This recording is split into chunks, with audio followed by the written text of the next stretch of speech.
Assalamu alaikum, brothers and sisters. Today I have a very special guest. She's Barbara. I just met her. Walaikum salam. I just met her here in Italy, and I would like to ask her how she found Islam, how she converted to Islam. So let's go, I don't know, try to reminisce about your story, try to speak about your life. Okay, well, it was quite a few years ago now. I was living in Australia at the time, and when I was younger, I had friends who were very much into things like yoga and meditation, Buddhism, vegetarian lifestyle, that sort of thing. And I tried these out to a certain extent, and I was looking for a spiritual path to follow, just questioning the meaning of existence. Why am I here? What is my purpose? Is there a God? That type of thing. Because I come from technically my family is Christian, but they do not practice. They don't go to church. So my family are what you might call agnostics or non-practicing. So I did not grow up with any real religion in my household. Anyway, so later when I grew up and left home, a few years down the track, I got involved with, as I said, Buddhism and meditation and yoga, that type of thing. But I explored these paths, and they didn't interest me that much. In the end, I found them rather unsatisfying. Let's just say they didn't answer all my questions. I felt very strongly that something was missing. I wasn't quite sure what it was, but I just felt, they did not fill the vacuum inside of me, the emptiness inside of me. Anyway, I started reading some books. I mean, this is back in the day when social media was just in its infancy. There wasn't a lot of chit-chat. Facebook wasn't around in those days. So I tended to read books, go to the library, and I started to learn about Islam. So I decided to study and get involved with learning about this religion, which was totally different to, say, Hinduism and Buddhism and those Eastern type religions which I had been exploring at the time. So I was very fascinated by the life of the Prophet Muhammad sallallahu alaihi wasallam. Actually, I found him to be an amazing and incredible individual. He was so different to the founders of other faiths, like Gautama Buddha or Confucius or people like that. I found the Prophet of Islam was he had a fascinating life, and he lived life to the full. And I was amazed that he got married.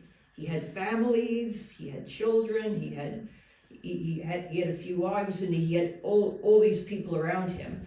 Because the founders of most other religions seemed to be very solitary people. That they stayed away from family life. That they practiced what I call asceticism, like go and meditate in a cave, go and meditate in an ashram, go cut yourself off from society, which is one thing that I didn't like about these Eastern spiritual paths. But Islam tells you to stay in the world, exist in the world, have a normal life, get an education, get a job, have a family, but you can still worship God, and you can still be a good person, and you can still develop your character and practice morality, and you don't have to just, go off and live in a monastery or an ashram somewhere and live and isolate yourself. So that was one of the big things that attracted me to Islam. And the other thing was the concept of God and Allah, the concept of the oneness of God,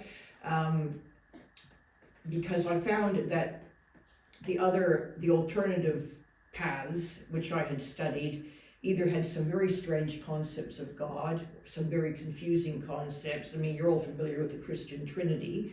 And of course, the Hindus, they seem to worship all kinds of very strange and weird gods, and it's hard to keep track of what's going on there. And then Buddhism is non-theistic.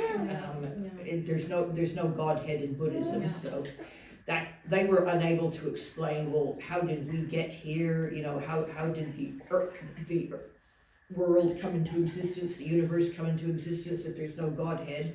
And Buddhists really had a hard time explaining that sort of thing. So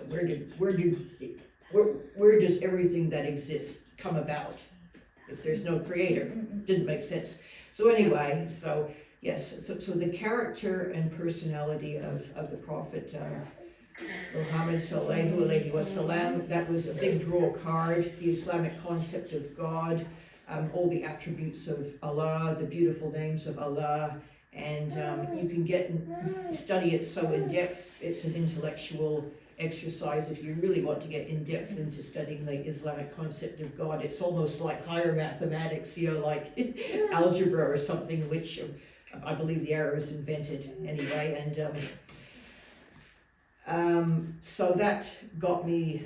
I guess that's the main thing that got me into Islam. So.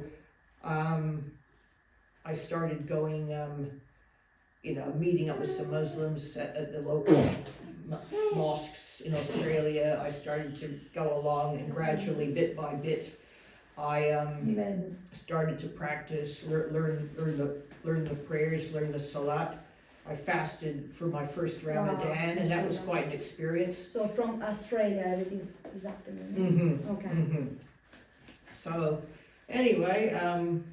Alhamdulillah, that set me on the road, and I've had a few adventures along the way, which I can probably talk about some other time, but I've traveled to some Muslim countries. I've had lots of interesting experiences, and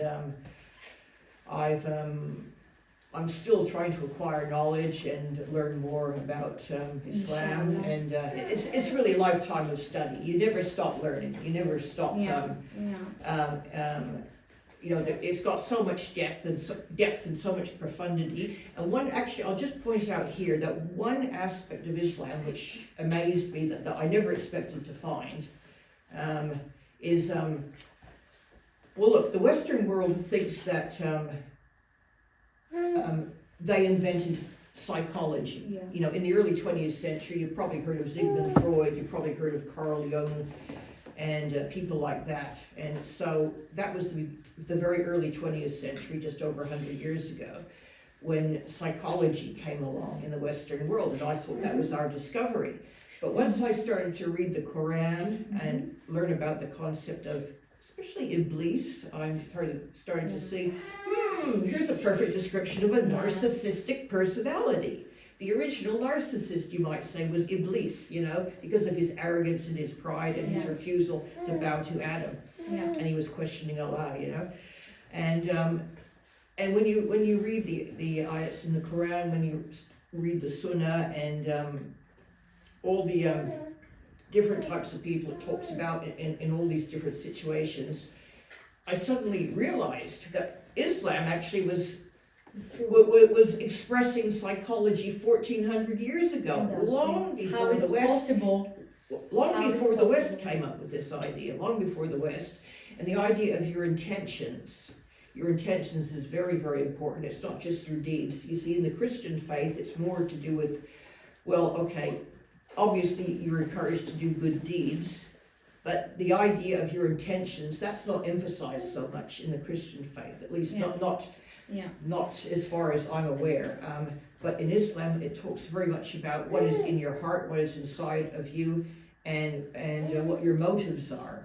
And again, that's tied in with psychology. And but this is something the West has only really learned about and discovered in more recent times, but Islam was teaching all this stuff and explaining it all 1400 years ago. So for me, that was quite a profound discovery. And the same for me. Yeah. So anyway, that's that's my little bit for now. As I said, I've had a lot of adventures along the way, and maybe another occasion I can discuss those if you like. But I would like to ask you something else. How is your life now with Islam? Because you changed the religion. I think you changed also your life. No, your I don't know. I don't know how you wear, what you eat, what you drink, everything. You know, from morning to night, everything's changing. No. Yeah, it is. So I don't know how is changing your life in this situation. It was difficult. Yeah, well, being an Australian, it was, you know, giving up drinking alcohol. I mean, I know. not, That's why not that I was, not that I was question. a real, not that I was not that I was ever a big party goer But it's or no, going out and it's getting not drunk. easy. I know. But Australia is a big drinking culture, and yeah, giving up Yeah, it's giving very, up beer I know, and I know. wine and stuff is not that easy. So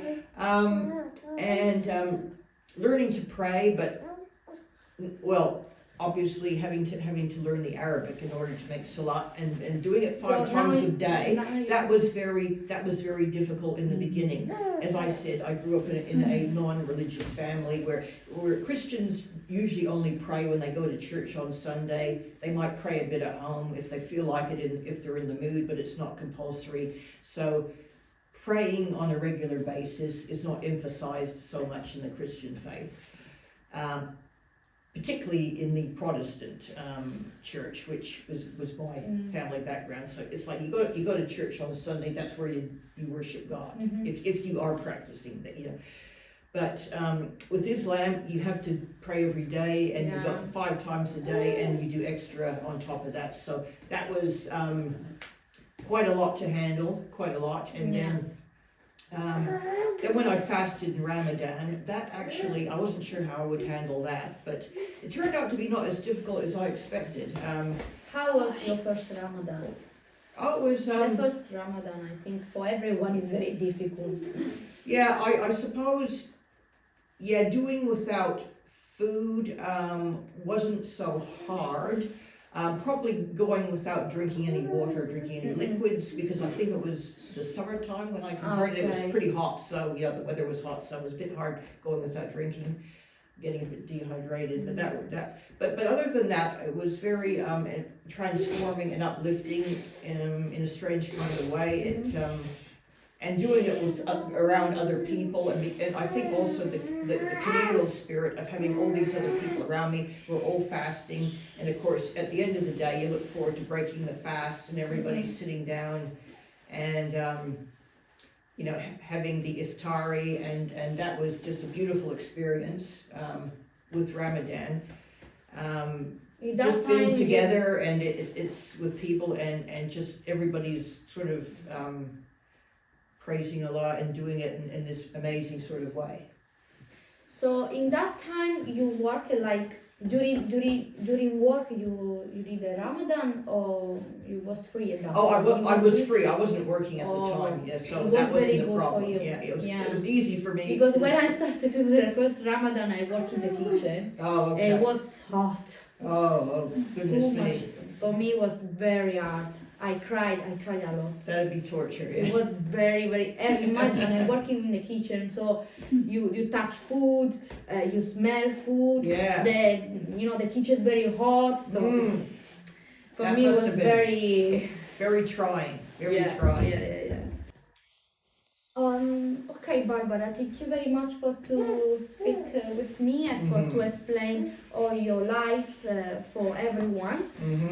If you have any question, you can also ask some question, because many people watch my video. Oh, okay. So I don't know if you have some question, they will comment in my video. Okay. So do you have any question about Islam, about something? Not off the top of my head, not right now. I'd have to think about it more. Next time. Okay. See you next time, inshallah. We can do another video, I know. Inshallah, I think some reaction video, so keep in my page, because you will see another video with her, inshallah. And okay, assalamu alaikum. Assalamu alaikum.